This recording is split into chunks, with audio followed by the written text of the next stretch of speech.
Okay, so this is the first chapter of The Mating Game by Ellen Lamont, um, and it's entitled The Puzzling Persistence of Gendered Dating. In this chapter, she explains her methodology. She lays out some of the primary arguments that her book is going to make, and she also discusses just the kind of overall organizational layout of the book. The goal is in these videos, they're not going to be as lengthy or as detailed as the videos for the primary textbook because I will refrain from adding, stuff that goes beyond the text. So I'm really just trying to make sure, and the video isn't meant to be a substitute for you actually reading the chapter, but it is just kind of meant to highlight some things that I think of as being really important and to make sure that that some of the material that I put on the slides, that you understand the context in which I am asking it, and that the context that I want you to know as you move forward in reading Lamont's work. So this chapter opens up by including a kind of long quote from a Vogue article. And the Vogue article is like an opinion and like a opinion column, and where the author talks about sex, love, and relationships. So kind of like a real Carrie Bradshaw, for those of you that have ever watched Sex and the City. And so this particular column was entitled, Can I Be a Self-Sufficient #Empowered Woman and Still Enjoy It When a Guy Picks Up the Check? And the author's conclusion to this question is that yes, but she does admit she feels very complicated about this. She even describes herself as feeling like a whore, and that these feelings of wanting someone to pay for her dinner does kind of seem a little aggressive. So I really want you to consider kind of the significance of Lamont choosing to open with that quote from the Vogue opinion column. Like you yourself, if you're a woman, is this something that you've considered or thought about? When we talk about like the changing gender dynamics and gender revolution, and women are more likely to be enrolled in higher education than men are, and this is becoming true of even some graduate and professional programs. In a lot of ways, women's power outside of the home is increased in work and even politics, although there are still inequities there. But in a lot of ways, has this shaped what we expect from our dates? Like how many of us would be like this author, right? Yes, we're empowered, but we want a man who is going to pick up the check. How many of us would get upset if a guy insisted that we go Dutch, or God forbid, even pay for the whole meal? And how do we make sense of these feelings in the context of, being in the third, perhaps even fourth wave of feminism, and being told that women can have it all and do anything and be everything that they want to be. And so this is really gets to the heart of what Lamont's interested in, because she talks about the gender revolution that's underway, and she really characterizes it as a revolution that we're primarily seeing in the educational and professional spheres. But she does say that it stops short of the social scripts for dating and courtship, that a lot of what we still expect when it comes to dating and courtship, that looks a whole lot like what we were expecting 20, 30, 40, maybe even 50 years ago. And and she makes the argument that there are consequences of that. My mom used to say to me when talking about dating, you got to start how you want to finish. And I think the point here is, for a lot of heterosexual relationships in particular, if we're starting from this very gendered place where, we wait for the men to ask us on a date, to call us, to take the lead in a lot of communication and date planning, if we're expecting him, to pay, then, does this set up for gender inequities in our marriages and households later down the line? And she does mention, and it is true, there is research that definitely supports that even with this supposed gender revolution underway, there are still gender divisions of housework and labor after marriage. Today's man in a heterosexual marriage does more housework than previous generations of men, particularly in regards to childcare.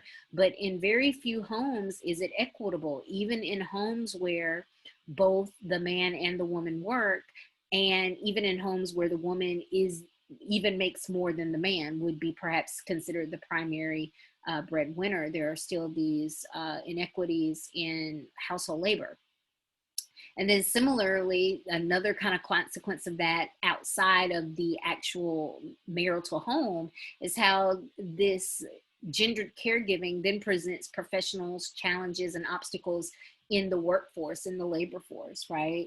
That expectation that even for today's modern woman to be the perfect mom, to do the bulk of the caregiving, we've seen in the pandemic that even as we're seeing, some recovery from the economic recession, that there is a gap between male recovery and female recovery. And a lot of that has to do with the fact that women more so than men are having to change their work schedules, or whether they work at all, because so many children are still out of school and daycares are closed.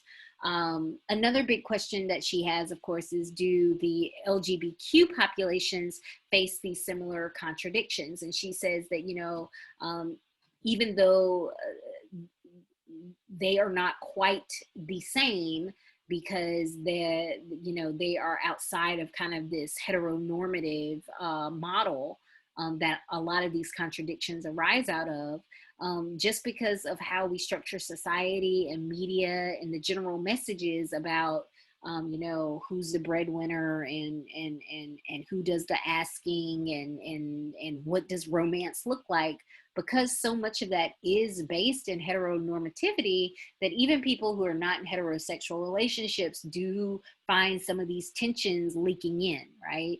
How do you embrace modern feminism and the gender revolution if on some level you are still pining and romanticizing kind of this traditional courtship model? And so this book is about, and this is a quote, the mating game looks at how people with diverse gender identities and sexualities date, form relationships, and make decisions about commitments as they negotiate an uncertain romantic landscape. Because the romantic landscape is uncertain because of those tensions, right? That, the tensions between this supposed gender revolution, but these lingering kind of old-fashioned courtship ideals and expectations. And she talks about who her sample is. It's 105 college-educated individuals between the ages of 25 and 40 in the Bay Area. It's a mix of heterosexual and LGBTQ, and that's because she did two waves, 2010 and 2011, and then when she decided that she needed more LGBTQ representation, she added an additional wave 4 years later in 2015. She obtained the original sample through alumni networks in the area, and then the latter sample through LGBTQ centers in the area. And so, just because she chose to focus particularly on the college educated, obviously people who are higher SES and have class privilege are overrepresented. She does note that some of these people, of course, weren't born into families that were higher SES, but that education privilege, because that is a stable trait in the population, everyone is college educated, there is that aspect there. There are, more white respondents, and there are other racial minorities, and some racial minorities are certainly less represented than others. Probably one of what I feel like to be one of a group that is certainly underrepresented is people who have conservative political ideologies, and that's largely just a characteristic of this being the Bay Area and the population being college educated. That those two characteristics means that unless she explicitly sought out more political conservatives, she was just going to wind up with less of them, and that was true. I don't think this necessarily matters. If anything, I think it kind of strengthens her points, because we oftentimes associate these kind of traditional expectations and the romanticization of the past with conservatives, as well as lack of support for the gender revolution, and these latter waves of feminism with conservative ideology. So by having primarily liberals, people that she calls center left moderates, people who largely support, at least in theory, the gender revolution and feminism, but yet at the same time, they still want this kind of romantic kind of courtship that's based on past ideals. If anything, I think that kind of even strengthens her argument. How do we make sense of this tension? Because you would imagine that conservatives would have less tension about this, because they would just have less commitment to supporting a gender revolution, and egalitarianism in intimate relations than liberals would say that they would. The methodology she uses for her data, this is qualitative. This is a qualitative study. She's doing semi-structured interviews.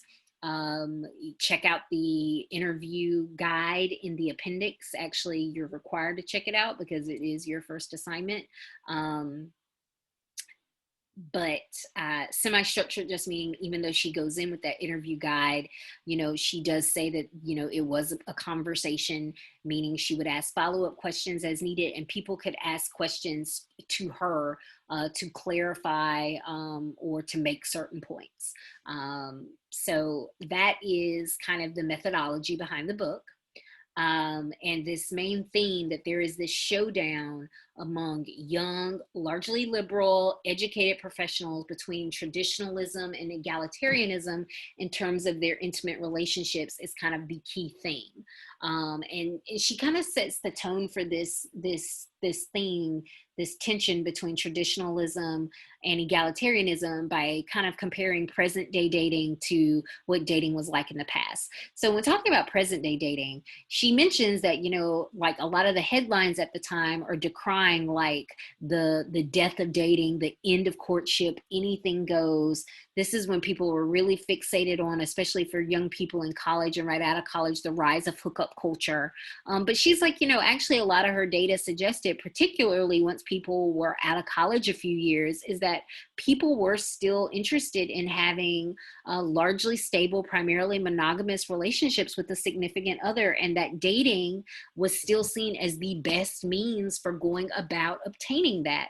So even if some of the context around dating had changed, the significance of dating in the courtship process has not. And so she gives you a little bit of detail about dating was like in the past. We're going to have a whole chapter on this in upcoming weeks. So, don't rack your brain too hard about the details, but largely we associate the 1920s with the advent of the modern dating system. Before that, the system was the calling system. Unlike dating, which happens in the public sphere, the calling system happened in the private sphere, in the home. Male suitors would come to young women's homes, and they would court them in the presence or the nearby presence of their families. Dating would involve young men usually asking women out and taking them somewhere in public, a restaurant, a movie theater, a nightclub, a bar, and then treating them while out, usually spending their own money. And so she mentions, and once again, this is the idea we will explore later in this semester, this was a shift in power between men and women, because when it was the calling system, women had a lot of power in their own home, even going as far as perhaps even rejecting suitors, not allowing them to call, but then also having a lot of power in their own space. Men had more power under dating. They had, they were more likely to make the decisions about, asking, setting up the date, planning the date, and then paying for the date, and then asking for a subsequent follow-up date. Women had much more limited power under the dating system. Really, the only power that they really had was whether or not they accepted or refused a date. But once they say yes or no, there wasn't a lot of power in their hands. And so this in a lot of ways, she's very interested, given the fact that so little of women's lives look like how they looked in the 1920s. It's like, to the extent that this is still true, that a lot of women do wait until a man asks them for a date. They do let the man plan the date, and then they expect the man to pay for the date. It's like, if so much about women's lives has changed, why are we still kind of upholding this traditional dating model? And she talks about, these changes that have happened in women's lives. A lot of it's post 1960s. She talks about higher education, how the decline of formal discrimination has led to access to a wider range of jobs, how birth control has become more available, reliable, and affordable in a lot of cases, and how there has been an increase in the acceptance of premarital sex, and I would say a slight decline in the double standard of, men who have sex are studs and women who have sex are sluts. I would not argue that this has been a complete disappearance. The double standard does still exist in just maybe a less stringent form. Changes in family size, particularly the number of children and family structure, the decline of, male breadwinner, full-time female homemaker. All this has changed. These changes began in the 1960s. They picked up steam through the 70s and 80s. And so, the world that a lot of women live in now is a very different world than the world where dating, first, rose out of the calling model. And so the consequences of these changes is that, heterosexual men and women oftentimes talk about looking for an egalitarian marriage. And when they talk about potential marriage partners, they talk about, and keep in mind the sample that she's talking about here, but for this sample, they talk about someone being financially independent, having their own interest in life, and not being dependent emotionally or financially, on their partner. They say that is what they are looking for. But then at the same time, they also say, that they want this old school romance and tradition, and they want to be wined and dined. And for a lot of women, there is still this expectation that during the dating process that the man will take the lead, that there is still this old school chivalry, and that encapsulates a wide range of behaviors, including paying for dates. And for LGBTQ individuals, she knows the significance of the fact that until 2015, with the passage of Obergefell-Hodges, a Supreme Court case, whether or not they can marry and or have a domestic partnership, varied by state. With Obergefell-Hodges, of course, now same-sex marriage is legal everywhere, and so this has kind of I won't say increase the tensions in LGBTQ relationships, but it has added some of these complications, these possible contradictions that we see in heterosexual marriages. Now, what she does note is that they are more likely to reject these old school dating scripts and traditional kind of courtship rituals than heterosexual men and women. And like heterosexual women who say they want egalitarian partnerships, LGBTQ individuals say that as well, but they are more likely to take steps in their dating and courtship history to have those eventual marriages and partnerships more so than heterosexual men and women. Although she does note that there is a sizable minority of LGBTQ relationships that are still kind of rely on this old school gendered traditional model. And so she gives these kind of questions that she has about courtship. You know, why has it stalled? Is it due to people's individuals' beliefs, or is it because of unchanging social structures? She ultimately does not espouse one school of thought over the other, and she explains why. You know, why there seems to be like this interaction that that is both social structure as well as individual beliefs. And I just want to note here that this focus on the relationship between individual agency and larger social structure, this represents the kind of customary sociological focus, where we are always very interested in the bidirectional relationship that exists between individuals and society. So she is literally like when we talk about the sociological imagination, she is applying the sociological imagination when she is asking this question, about, you know, why are people in the early-ish aughts, you know, still holding on to very similar dating rules and habits from like the 1920s, when they've rejected so many other things, gendered expectations and behaviors from that time period. And so this is a quote from page 17.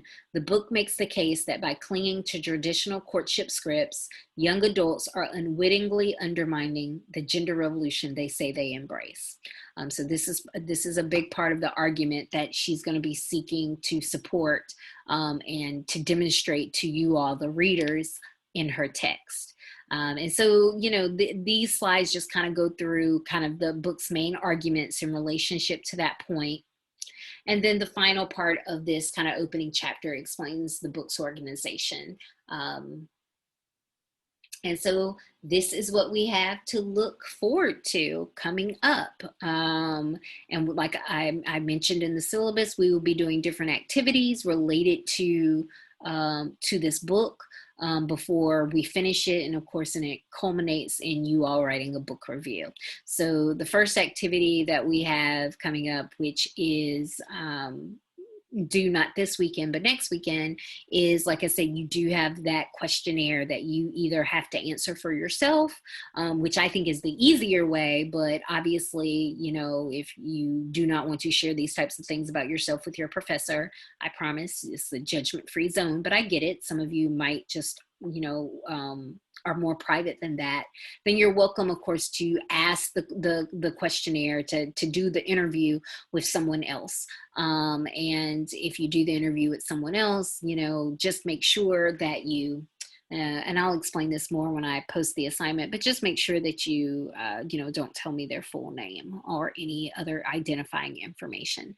But that is it with this, like I said, a pretty short overview of this first chapter.